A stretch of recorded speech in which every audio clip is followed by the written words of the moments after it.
အတွေးနဲ့မခံကျင်စိတ်နဲ့တွေးတဲ့အတွေးဟာနောက်ဆုံးဘယ်ထိအောင်ပို့လို့ဒေါသဖြစ်လာတဲ့ပုဂ္ဂိုလ်တရားနဲ့ပတ်သက်ပြီးတော့မြတ်စွာဘုရားဟောထားတဲ့ဒေသနာတော်တွေမှာကြည့်ဒေါသဖြစ်တဲ့ပုဂ္ဂိုလ်ဟာတဲ့ဒေါသနဲ့တွေးမိပြီဆိုရင်ကိုယ့်ကိုတတ်မိတယ်ကိုယ့်မိဘကိုတတ်မိတယ်ယဟန္တာကိုတတ်မိတယ်သူတော်ကောင်းတွေကိုပြစ်မှားတယ်ဟောဒီကိစ္စတွေလိုက်ကြည့်မယ်ဆိုလို့ရှိရင်ဒေါသနဲ့အတွေးကိုမတွေးတဲ့အတွေးကိုတွေးလို့ဒီအဆင့်ထိရောက်သွားတာလို့သူပြောတယ်ဟောနောက်တစ်ခုကပါတော့ဆိုလို့ရှိရင်ညှင်းဆဲလုံမှုနဲ့တွေးတဲ့အတွေးတရားတွေပျက်စီးစေလိုတဲ့စိတ်နဲ့တစ်ဖက်သားဆုံးရှုံးနစ်နာသွားမှုဆိုတဲ့အတွေးတွေကရုဏာကင်းမဲ့တဲ့ညှင်းဆဲလိုတဲ့အတွေးမျိုးဟာလည်းပဲမကောင်းတဲ့ဘက်ကိုသယ်ဆောင်သွားနိုင်တယ်။ဒါကြောင့်မို့ကာမဝိတက္ခကာမဂုဏ်အာယုန်တွေနဲ့ပတ်သက်ပြီးတော့လောဘနဲ့တွေးတဲ့အတွေးဗျာပါဒဝိတက္ခမုန်းတိမှုကိုအခြေခံပြီးတော့ဒေါသနဲ့တွေးတဲ့အတွေးဝိဟိတဝိတက္ခတစ်ဖက်သားကိုညှင်းဆဲတပ်ဖြတ်လိုတဲ့အတွေးနဲ့တွေးတဲ့အတွေးတဲ့အဲ့ဒီအတွေး၃မျိုးကိုဘုရားဘာသာဝင်သူတော်စင်တွေရှောင်ဖို့မြတ်စွာဘုရားကတပိသာဝကတွေရှောင်ပါတဲ့ဒီအတွေးမျိုးတွေမတွေးမိအောင်ထိန်းသိမ်းကြပါလို့ဒီလိုဆိုတာအဲ့တော့ဆိုးကျိုးတွေဖြစ်ပေါ်လာနိုင်လို့မတွေးခိုင်းတာမြတ်စွာဘုရားကတော့ဒီဆိုးကျိုးဆိုတာလေးတွေကိုဘယ်လိုဖော်ပြတော့လို့ဆိုတော့ဒါတွေဟာသိဉာဏ်ကင်းမဲ့မှုကြောင့်ဖြစ်ပေါ်လာတဲ့အတွေးတွေဖြစ်သည့်အတွက်ကြောင့်ဒီအတွေးတွေကိုအကုသလဝိတက္ခအသိဉာဏ်ကင်းမဲ့မှုကြောင့်ဖြစ်ပေါ်လာတဲ့အတွေးအကုသိုလ်အတွေးပေါ့ဒီနေရာအဲ့ဒီအတွေးတွေကြောင့်ဘာတွေဖြစ်တုံးဒီအတွေးတွေကလူ့ကိုဘာတွေဖြစ်စေနိုင်တော့ဆိုရင်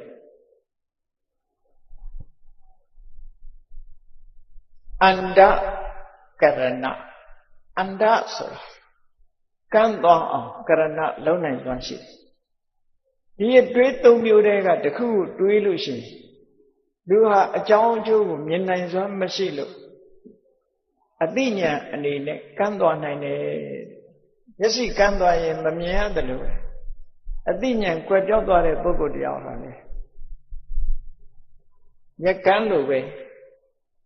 အကောင်းဆိုအကြောင်းအကျိုးကိုမမြင်တော့ဘူးဟောဆိုလိုတာကဒီအတွေးတွေးလိုက်လို့ရှိရင်လူဟာအကန့်တဖွဲဖြစ်သွားတယ်လို့ဒီလိုဆိုလိုကအန္တခရဏောပညာမျက်လုံးကမ်းတော်အောင်လုပ်တတ်တယ်အဲ့ဒါကိုထပ်ရှင်းပြီးတော့မြတ်စွာဘုရားအစက္ခုကရဏောမျက်စိအမြင်ကိုမဖြစ်ပေါ်စေဘူးတဲ့အကြောင်းအကျိုးအကောင်းဆုံးကိုမြင်နိုင်စွမ်းမရှိတော့ဘူးပညာနာကရဏောအသိဉာဏ်ပျောက်ကွယ်သွားခြင်းကိုလုပ်နိုင်တယ်ဒီအတွေးတွေကိုယ်စိတ်မှာလွှမ်းမိုးသွားပြီဆိုလို့ရှိရင်တော့အသိဉာဏ်လေးစဉ်းစားဉာဏ်လေးဟာကွယ်ပြောက်သွားနိုင်တယ်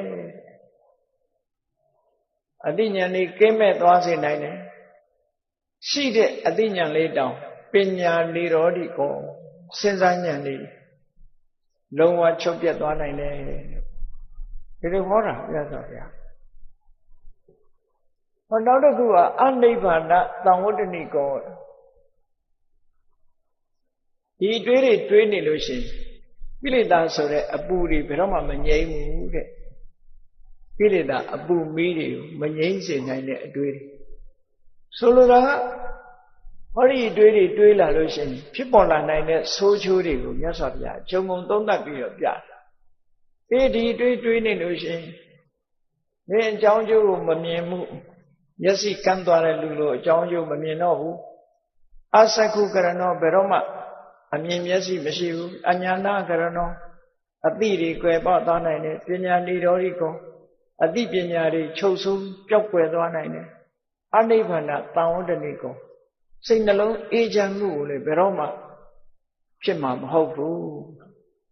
ဟောစိတ်နှလုံးအေးချမ်းချမ်းနေခြင်းတဲ့ပုဂ္ဂိုလ်တွေဒီတွေးမျိုးတွေကိုရှောင်မှပဲဖြစ်မယ်ပေါ့မရှောင်ရင်မဖြစ်ဘူးတဲ့ဒါကြောင့်မို့လို့မြတ်စွာဘုရားဒီတွေးတွေကိုမတွေးဘူးလို့မတွေးသင့်တဲ့အတွေးများ ဒီလိုဟောကြားတာဖြစ်တယ်။ဒါတော့ဒီအတွေးတွေဟာဘာနဲ့ပတ်သက်ပြီးဖြစ်တတ်တာတော့ကြည့်လောဘဆိုတဲ့အတွေးကတတဝါနဲ့လည်းပတ်သက်တယ်သင်္ခါရလို့ဆိုတဲ့သက်မဲ့အရာတွေနဲ့လည်းပတ်သက်တယ်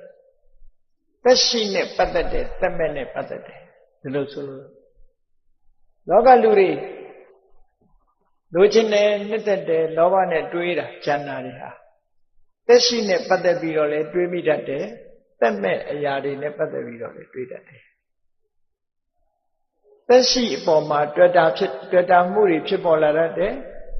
သက်မဲ့အရာတွေပေါ်မှာလည်းတွေ့တာမှုကိုဖြစ်စေတယ်ဘယ်လိုဆိုတာပေါ့ဒီပုဂ္ဂိုလ်တယောက်ကိုကာမဂုဏ်အာယုစိတ်နဲ့တွေ့တာနေပြီဆိုတွေးတော်ကြံစည်နေပြီဆိုလို့ရှိရင်ဒါကသက်ရှိတတ္တဝါပေါ်မှာတွေ့တာမှုလို့ပြောတွေ့တယ်ဆိုတာလူအချင်းချင်းနဲ့တွေ့တာမဟုတ်ဘူးတိရစ္ဆာန်ပေါ်တွေ့တာလည်းရှိတယ်ပေါ့တရားတွေပေါ်မှာတွေ့တာကိုဆိုလိုတယ်တတ္တသင်္ခါရလို့ဆိုတာဒီနေရာကျတော့သက်မဲ့တွေကိုဆိုလို့ပစ္စည်းဥစ္စာတွေပေါ်မှာလောဘနဲ့တွေးတယ်ဘယ်ဟာမျိုးရရင်ကောင်းမှာပဲဘယ်ဟာမျိုးလိုချင်လိုက်တာလောဘနဲ့တွေးအဲ့ဒါလို့တွေးတဲ့အတွေးဟာနိုင်လားဆိုဖြစ်စေနိုင်ဘူးတဲ့ဒီတွေးတွေလွှမ်းမိုးနေတဲ့ပုဂ္ဂိုလ်ရဲ့စိတ်မှာခြေနေစိုးတွေဖြစ်လာနိုင်တယ်ထိရင်ချိန်မထိရင်ဖြစ်မှာမထိန်တဲ့ပုဂ္ဂိုလ်တွေအတွက်ထိန်သိမ့်နေလို့ရှိရင်တော့ပို့ပြီးတော့တိုးတက်မလာဘူးမထိန်သိမ့်ဘူးဆိုရင်ပိုဆိုးလာနိုင်တယ်လို့ယောဂများလို့ပဲထိန်ထားလို့ရှိရင်သက်သာမထိန်လို့ရှိရင်ပိုတိုးလာအဲ့တော့ကာမဝိတကလို့ဆိုတဲ့ကာမဂုဏ်အာယုန်တွေခံစားလို့မှုနဲ့တွေးတဲ့လောဘနဲ့တွေးတဲ့အတွေးတွေသက်ရှိတရားတွေနဲ့လည်းပတ်သက်တယ်သက်မဲ့ပစ္စည်းဥစ္စာတွေနဲ့လည်းပတ်သက်တယ်ဘယ်အရာနဲ့မှလောဘဖြစ်ပြီးတော့လောဘနဲ့တွေးတဲ့အတွေးတွေကိုကျယ်ပြန့်စွာမတွေးပါဘူးနဲ့တွေးမိလို့ရှိရင်ဖယ်ရှားပြစ်ပါတဲ့မဖယ်ဘူးဆိုရင်ဆိုးကျိုးတွေလာလိမ့်မယ်တဲ့အမြင်မျက်စိတွေပျောက်ကွယ်သွားနိုင်တယ်အသိပညာတွေပျောက်ကွယ်သွားနိုင်တယ်စိတ်နှလုံးအေးချမ်းမှုတွေဆုံးရှုံးသွားနိုင်တယ်ဒီလိုဆိုတာပေါ့အဲ့ဒါကြောင့်မြတ်စွာဘုရားဒီကာမဂုဏ်အာယုန်နဲ့ပတ်သက်တဲ့လောဘနဲ့တွေးတဲ့ကာမဝိတ္တဆိုအတွေးမျိုးမတွေးသင့်ဘူးလို့ဒါကဣတိယပါဠိတော်မှာအန္တကရဏတုတ်ဆိုပြီးမြတ်စွာဘုရားဟောထားတာဒါကိုဘုန်းကြီးတို့မြန်မာလို့ပြန်ပြီးရှင်းလင်းဟောကြားတာဖြစ်တယ်ဘုရားဟောတဲ့တရားပဲဒါမြတ်စွာဘုရားကိုယ်တိုင်ဟောခဲ့တာဒီအတွေး၃မျိုးဟာအန္တကရဏကံတော်အောင်လုံနိုင်တယ်တဲ့အစကုကရဏမျက်စိကင်းမဲ့တော်အောင်လုံနိုင်တယ်အညာဏကရဏမသိအောင်လုံနိုင်ပညာនិရောဓိကအသိပညာတွေချုပ်ပြောက်တော်အောင်လုံနိုင်တယ်အနိဗ္ဗာန်တောဝတ္တနိကစိတ်နှလုံးနဲ့အငြိမ့်ဓာတ်တွေကိုမဖြစ်စေဘူးအငြိမ့်ဓာတ်တွေဆုံးရှုံးတယ်လို့ဒီလိုဆိုတာ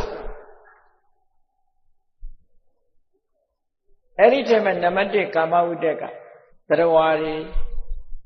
သက်မဲ့တွေသက်ရှိတွေသက်မဲ့ပစ္စည်းတွေနဲ့ပတ်သက်ပြီးလောဘဖြစ်တာနဲ့တွေးတဲ့အတွေ့တခါဗျာပါဒဆိုတဲ့စိတ်ဖောက်ပြန်ပြီးဒေါသနဲ့တွေးတဲ့အတွေ့စိတ်ဆိုးတယ်ဆိုတာ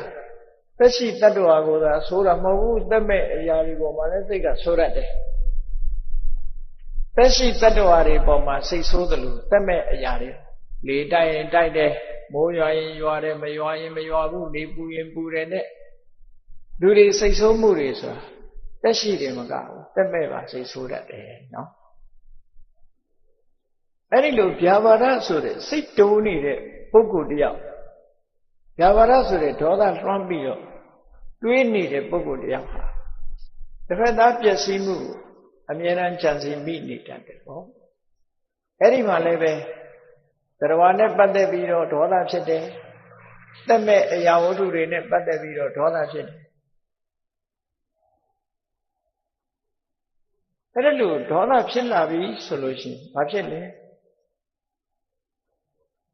အမြင်မျက်စိတွေကန်းသွားနိုင်တယ်တဲ့